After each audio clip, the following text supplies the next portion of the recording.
Bonsoir à toutes et à tous, il est 20h, voici les titres du journal. Le président de la HAC n'a pas méconnu la Constitution dans le brouillage des ondes de Soleil FM et Cap FM. La Cour constitutionnelle rétablit les choses. À suivre dans ce journal, le point des audiences d'hier mardi. On a frôlé le pire à Candy. Un ouvrage de franchissement risquait de s'effondrer en cause des fortes pluies de la semaine, mais la réhabilitation est déjà en cours.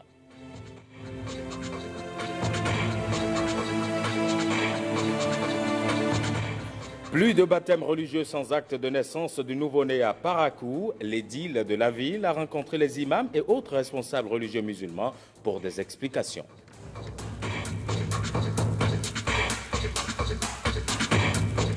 Mercredi 18 juin 2018, bienvenue dans le 20h.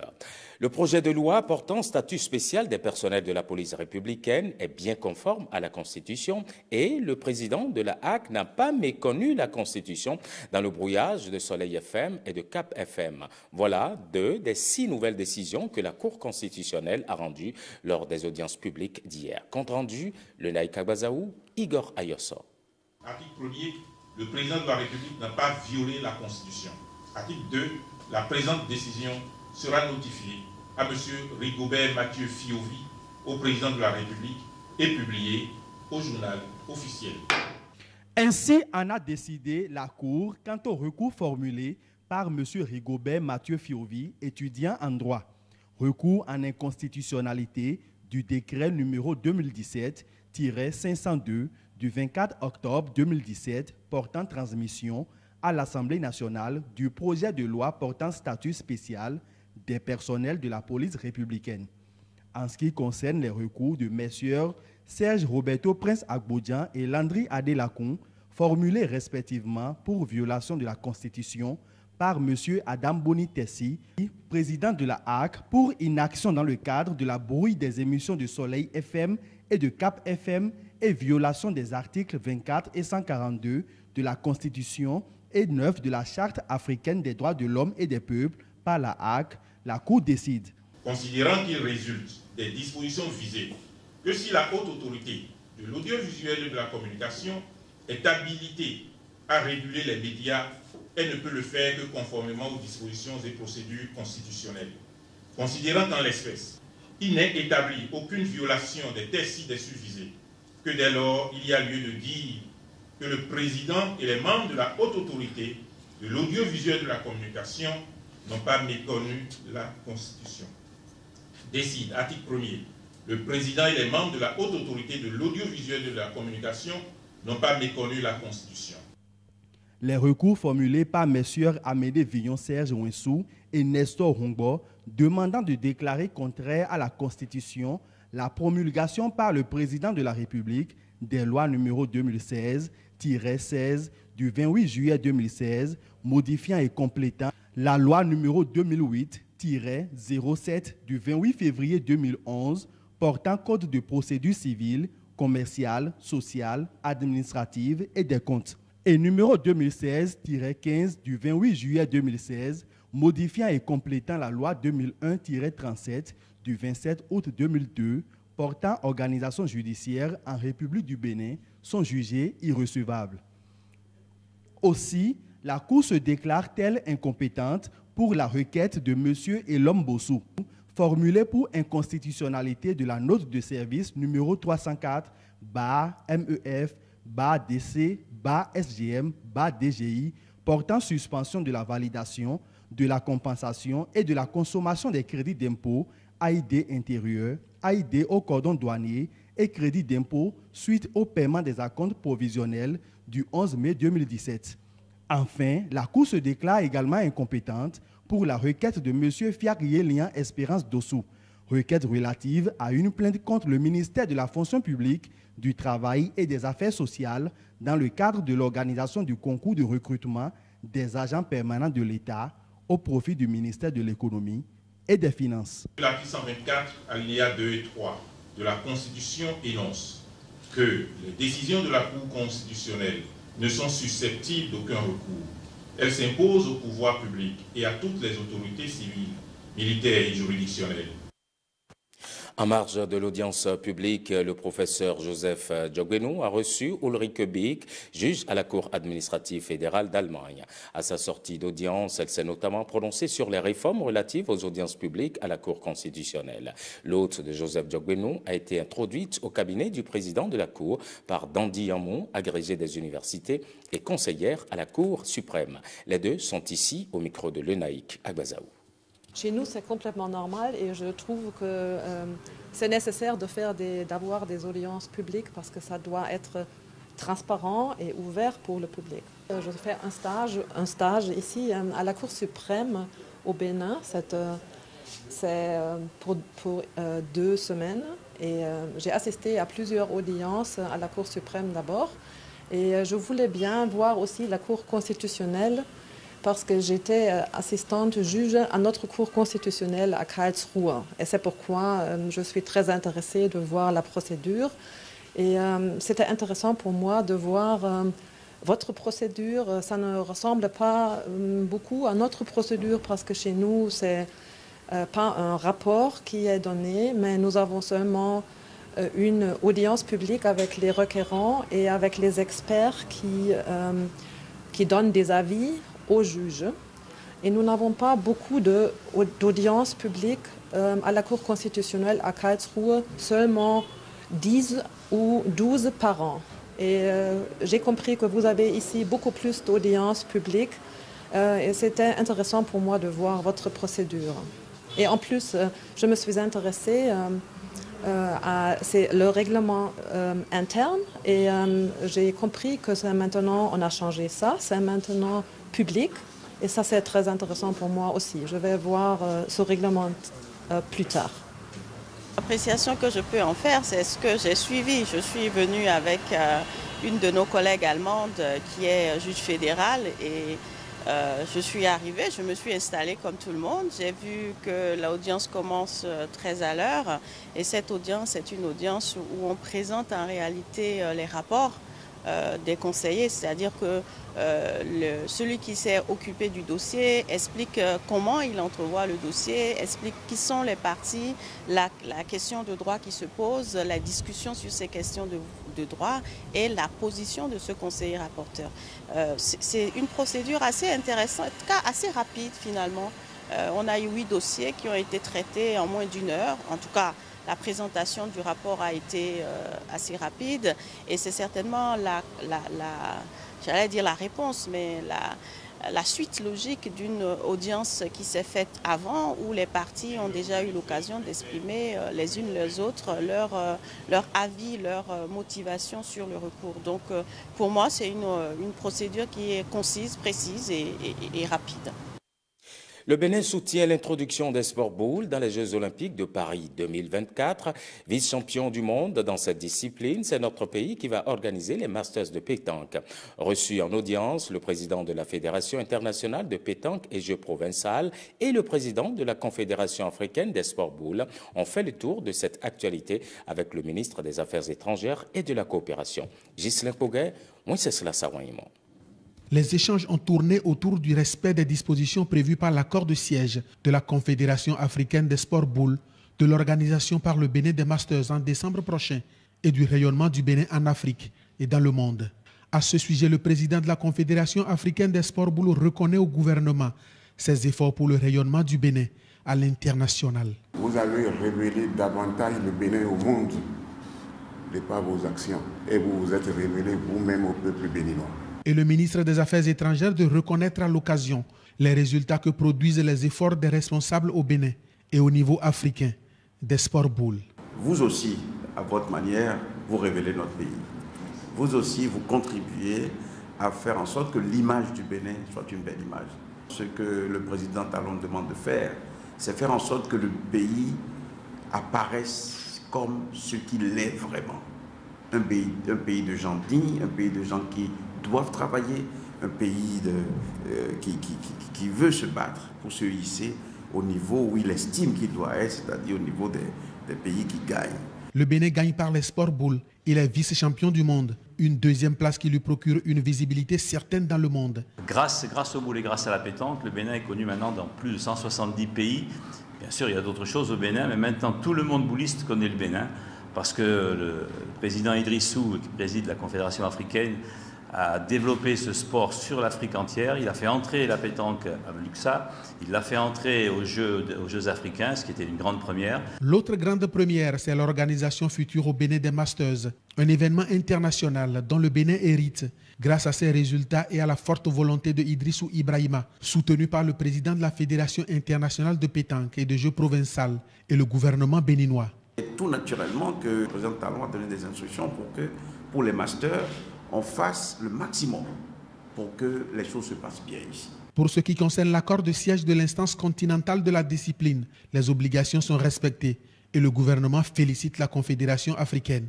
Dans l'accord du siège qui nous lie avec le gouvernement béninois, il est dit quelque part que nous devons chaque année saisir le ministère des Affaires étrangères pour lui faire part de tout ce que nous faisons et les perspectives d'avenir. C'est pour la première fois que le ministère nous a répondu pour nous féliciter. Par ce geste de Aurélien Agbenossi, le Bénin apporte son soutien à l'introduction des sports boules dans les Jeux olympiques de Paris 2024.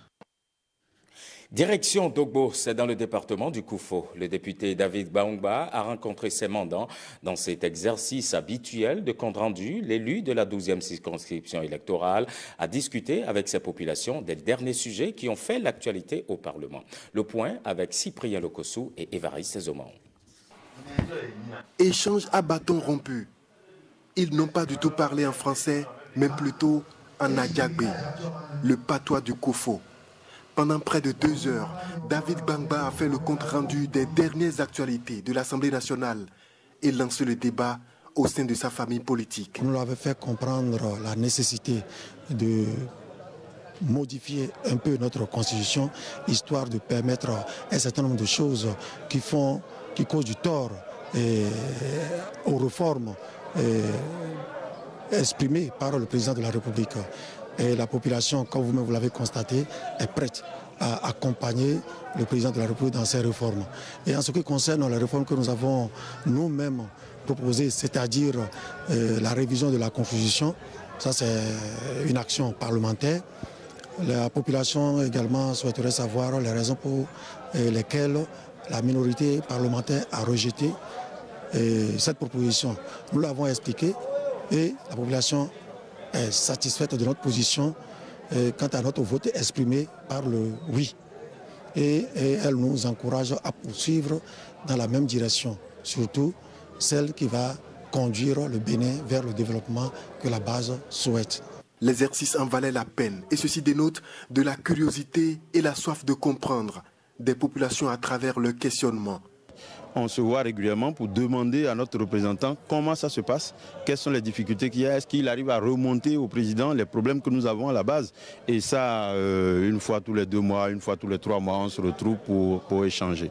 Et dans ce cas précis, des petites, on va dire, des difficultés qu'il y a au niveau de la modification de la Constitution, les jeunes sont allés jusqu'à demander à l'honorable de proposer à leurs collègues de la minorité de reformuler tel qu'ils l'auraient souhaité.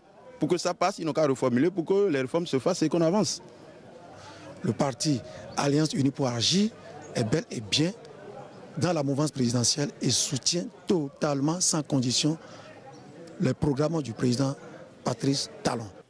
Plus qu'un soutien, c'est visiblement un engagement de ces militants venus d'un peu partout et surtout de Dogbo, Toviklin Lalo, Aplakwe Diakotome et Koulikame.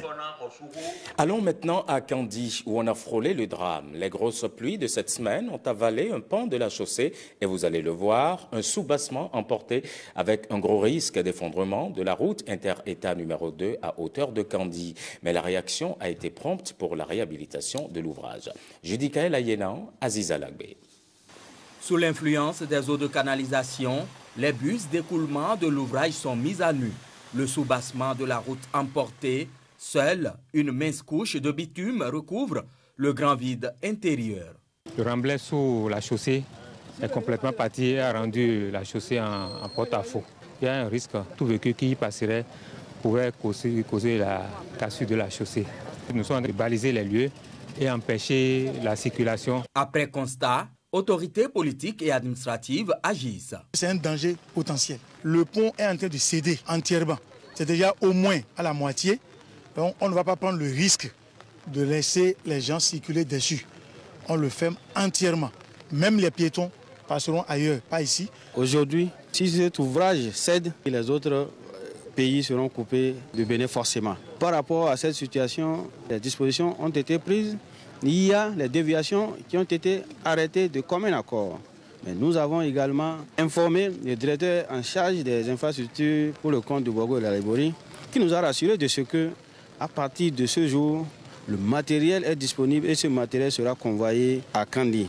Promesse tenue, en moins de 24 heures et sur instruction du chef de l'État, par le biais du ministre des Infrastructures et des Transports, un arsenal d'engins lourds se déploie à rétablir le sens normal du trafic vers les pays de l'Interland. Nous allons nous assurer que l'ouvrage qu'on va réaliser sera un ouvrage définitif qui sera utilisé dans le cadre de la reconstruction de cette route. Nous allons prendre toutes les dispositions pour travailler jour et nuit pour finir très rapidement, suivant les instructions du ministre en charge des infrastructures et des transports. Un ouvrage grand gabarit répondant aux exigences de la réflexion prochaine de l'axe Bérouboué-Malanville y verra le jour. Et parlant de pluie, on sait tous les soucis qu'elles ont donnés aux responsables impliqués dans l'organisation des examens de fin d'année. Centres d'examen inondés, des parents inquiets, mais des candidats sereins, après que les autorités ont rassuré avoir pris toutes les dispositions pour contrer les dégâts. Retour sur quelques-unes de ces initiatives avec Ghislain Poguet et Calvador Arwanon. Période d'examen, période de pluie. Les candidats au certificat d'études primaires ont commencé les épreuves écrites sous la menace des nuages. Les pluies de la semaine précédente ont provoqué l'inondation dans plusieurs quartiers de Cotonou et environ. L'eau a envahi des rues et des maisons, des écoles aussi. Parmi ces écoles, des centres d'examen inondés à la veille du démarrage des épreuves. La situation a suscité des inquiétudes. Il y avait eu beaucoup d'inquiétudes. On a passé toute la journée d'hier avec le préfet, avec le directeur départemental de l'enseignement maternel et primaire, pour faire en sorte que, puisqu'il y avait eu des pluies, pour faire en sorte que les élèves composent dans de bonnes conditions. Les dispositions prises par les autorités préfectorales et municipales sont allées de l'assainissement des centres d'examen au transfèrement de ceux qui sont inondés. Là où les inondations sont accentuées, comme l'avait su, nous avons déplacé le centre d'examen à un autre centre, par réquisition. Les autres centres qui n'ont pas été transférés ont connu vraiment un coup de main, un toilettage. Dans les cas où les centres sont transférés, on craignait des flottements de début. Il y a eu plus de peur que de mal. Ils étaient présents à l'heure. Ça n'a pas causé tellement de grands problèmes où les enfants sont venus, se sont perdus. On n'a enregistré aucun problème. Aucun problème enregistré, mais la veille continue jusqu'à la fin de tous les examens prévus dans l'année. Il est à souhaiter que l'équipe de veille qui est au niveau de la mairie soit opérationnelle au cas où, au cours de la journée et les 2 jours qui vont suivre, s'il y avait une urgence, qu'on puisse intervenir. De plus en plus, le gouvernement met en place les moyens qu'il faut pour que nous puissions agir convenablement et en temps réel. La période des examens de fin d'année qui coïncide avec la saison pluvieuse, des réflexions pourraient être menées pour un réaménagement des choses, peut-être. Pendant ce temps, à Parakou, le maire est en campagne pour les actes de naissance. Charles Toko a eu une rencontre de vérité avec les imams et autres responsables religieux musulmans de sa commune. Et puis, le ton, il est ferme, vous allez l'entendre. Plus de baptêmes religieux célébrés sans la présentation de l'acte de naissance du nouveau-né. Benjamin Denayon, Sani, Momoni, Seydou. Plus de baptêmes musulmans célébrés sans acte de naissance. Charles Toko en informe la communauté musulmane. Ce document représente tout pour un individu, martèle le maire de Parakou, lui qui fut témoin d'un fait malheureux. Quand nous étions écoliers à Bawera, on était 54. Seulement 15 avaient l'acte de naissance. Le reste fut renvoyé. Beaucoup sont aujourd'hui gardiens, mécaniciens ou par malchance voleurs. C'est grave. La mairie consacre par an 30 millions de francs CFA pour faire des actes de naissance à des candidats aux examens, d'après l'autorité.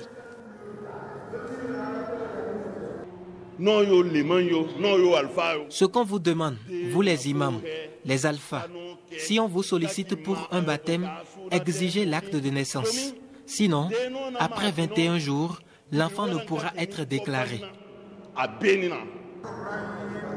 Les parents de nouveau-nés peuvent désormais obtenir dans un bref délai le document dans les services d'état civil de la commune. Exigez l'acte de naissance. C'est gratuit. Sinon, je vais sévir. Je ne veux pas en arriver là. C'est pourquoi je fais le tour pour sensibiliser. Nous promettons au nom d'Allah que les imams, les alphas, les prêcheurs et d'autres dignitaires vont appliquer cela. Nous allons le rendre obligatoire. Le temps est donné. Charles Toko interdit également des meubles ou chaussures dans les mosquées de Parakou. Et puis, vous le savez certainement déjà, vous pouvez effectuer des opérations bancaires depuis votre smartphone. C'est le mobile banking. Et UBA Bénin apporte une spécificité. Elle y introduit un chatbot bancaire. Son nom, c'est Léo. Il est votre banquier virtuel et vous pouvez discuter avec lui via votre compte Facebook. Explication, Ricardo Locpekou, Brice Chibozo. Qui est Léo? Comment interagir avec lui? Qu'est-il capable de réaliser? Vous saurez tout sur ce nouveau service innovant que votre banque met à votre disposition. Le voilà, Léo. C'est votre banquier virtuel, prêt à tout faire pour votre plaisir et apporte solution à vos préoccupations bancaires. Ce tout nouveau robot, conçu par UBA Bank Bénin, est doté d'une intelligence artificielle et répond en ligne à toutes vos demandes traditionnellement prises en compte dans les agences UBA. Les avantages de ce tout nouveau produit ont été dévoilés par les responsables de cette banque. Léo vous permet de faire toute une palette des opérations bancaires en ligne. Ouverture de compte, réception de notifications, transactions instantanées, consultation et vérification de soldes, transfert de fonds, confirmation de chèques. Donc pour notification de transactions instantanées, c'est les alertes SMS. Paiement de factures, demande de prêts, demande de mini-relevés, etc. La liste est longue. Meilleure institution de banque numérique en Afrique à l'occasion des Euromoney Awards 2018, UBA Bank est plus que jamais engagé sur la voie de la finance digitale. Et avec Léo, ce personnage imaginaire purement virtuel, point n'est besoin de vous déplacer en agence pour effectuer vos opérations. Le processus pour converser avec Léo est très simple. Vous êtes sur Facebook, il suffit de taper UBA espace chat C-H-A-T collé banking B-A-N-K-I-N-G et de choisir le banquier virtuel Léo qui apparaît, de cliquer sur envoyer un message, automatiquement vous êtes en contact avec Léo et pour commencer à chatter vous pouvez dire salut Léo, bonjour Léo, bien vous pouvez dire simplement Léo. Automatiquement il vous souhaite la bienvenue et vous propose tout un panoplie de services, d'accord, parmi lesquels vous allez voir ouverture de compte, achat de crédit téléphonique. Et l'achat de crédit téléphonique, vous pouvez le faire pour vous-même ou pour une autre personne. Vous avez la possibilité d'ajouter d'autres comptes avec Léo. Vous avez la possibilité de consulter votre solde avec Léo. Vous avez la possibilité d'afficher votre mini-relevé avec Léo. Vous avez également la possibilité d'afficher un relevé complet de votre compte avec Léo qui vous parvient sur votre téléphone en version PDF. UBA Bank vient ainsi une fois encore de révolutionner le système bancaire au Bénin en vous offrant une assistance sécurisée et conviviale. Avec Léo, le banquier virtuel, UBA Bank se positionne à proximité de ses clients pour mieux répondre à leurs besoins. Passionné de coaching et de développement personnel, découvrez votre travail et prospérez, c'est le titre d'un ouvrage qui va vous intéresser. C'est une sorte de guide pratique pour vous épanouir et le sous-titre du livre est évocateur, ce que les gens riches découvrent pour être heureux et ce que les gens pauvres doivent découvrir pour être riches et heureux. Un de ses auteurs en parle ici au micro de Patrick Diossou. Découvrez votre travail et prospérer, c'est un livre qui vient véritablement pour résorber la question du chômage. Aujourd'hui, on a constaté que le gouvernement investit beaucoup dans l'accompagnement des jeunes entreprises, mais la question, c'est de chercher en fait à savoir, est-ce que ces entreprises qui sont créées là, d'où est-ce que c'est venu? Est-ce que c'est venu de la personnalité ou de l'individu? Est-ce que l'entreprise qui est créée fait un avec celui qui porte l'entreprise? Si l'entreprise ne fait pas un avec celui qui porte l'entreprise, eh bien, il y a un problème. Tôt ou tard, l'entreprise finira par disparaître parce que simplement, celui qui pilote l'entreprise n'est pas simplement ce qu'il est en train de piloter. Fort de ces constats, nous nous sommes dit, mais si véritablement Dieu a créé chacun de nous avec un objectif, avec un travail, avec une mission sur terre, est-ce que réellement on devrait parler de chômage? Du tout pas. Étant donné que chacun de nous est né pour une mission. Alors tout ce que nous avons à faire, ce n'est pas de chercher cette mission, non, pas du tout. Nous avons juste besoin de découvrir cette mission-là. Et cette mission, c'est notre travail. La résolution de la question du chômage ne relève pas seulement de la responsabilité du gouvernement, non, pas du tout. C'est la responsabilité de chacun de nous. Le gros souci, c'est de rendre le livre accessible à ceux qui sont en situation de sous-emploi, de chômage, ou même à ceux qui travaillent déjà, d'accord, qui exercent un emploi, mais qui ne sont pas épanouis. Alors, pour toute personne qui désire avoir cet ouvrage, pour le mettre à la disposition de ceux qui partagent le même quartier, appelez simplement ce numéro, le 97 33 23 44. Terminons ce journal avec cette marche de l'Association des Chinois résidant au Bénin, 7 km de marathon pour commémorer le festival des bateaux dragons. Patrick Diossou, Bruno Rotekpo. Ils ont battu le macadam de leurs chaussures, chaussettes et semelles chinoises. C'est bien leur marque.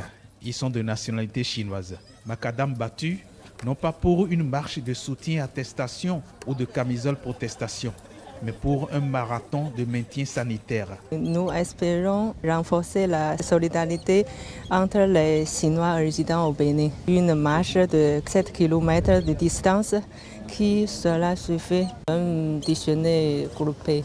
Dans le cadre du festival des bateaux dragons, un festival traditionnel chinois, en souvenir du poète patriote Xu Yuan, en mémoire du mémorable homme d'État, on organise en Chine des courses de bateaux dragons. Pour ça, il faut fabriquer la tête du dragon, la queue du dragon. Comme ça, on va faire une compétition avec les pirogues locales.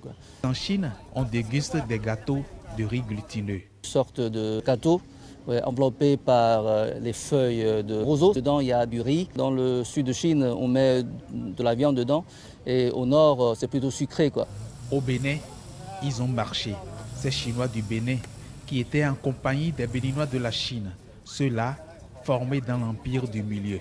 Une fête qui est organisée par les ressortissants chinois au Bénin. Sans les Béninois qui sont formés en Chine, manquerait un peu, disons, de sel. Nous accompagnons au regard de nos relationnels.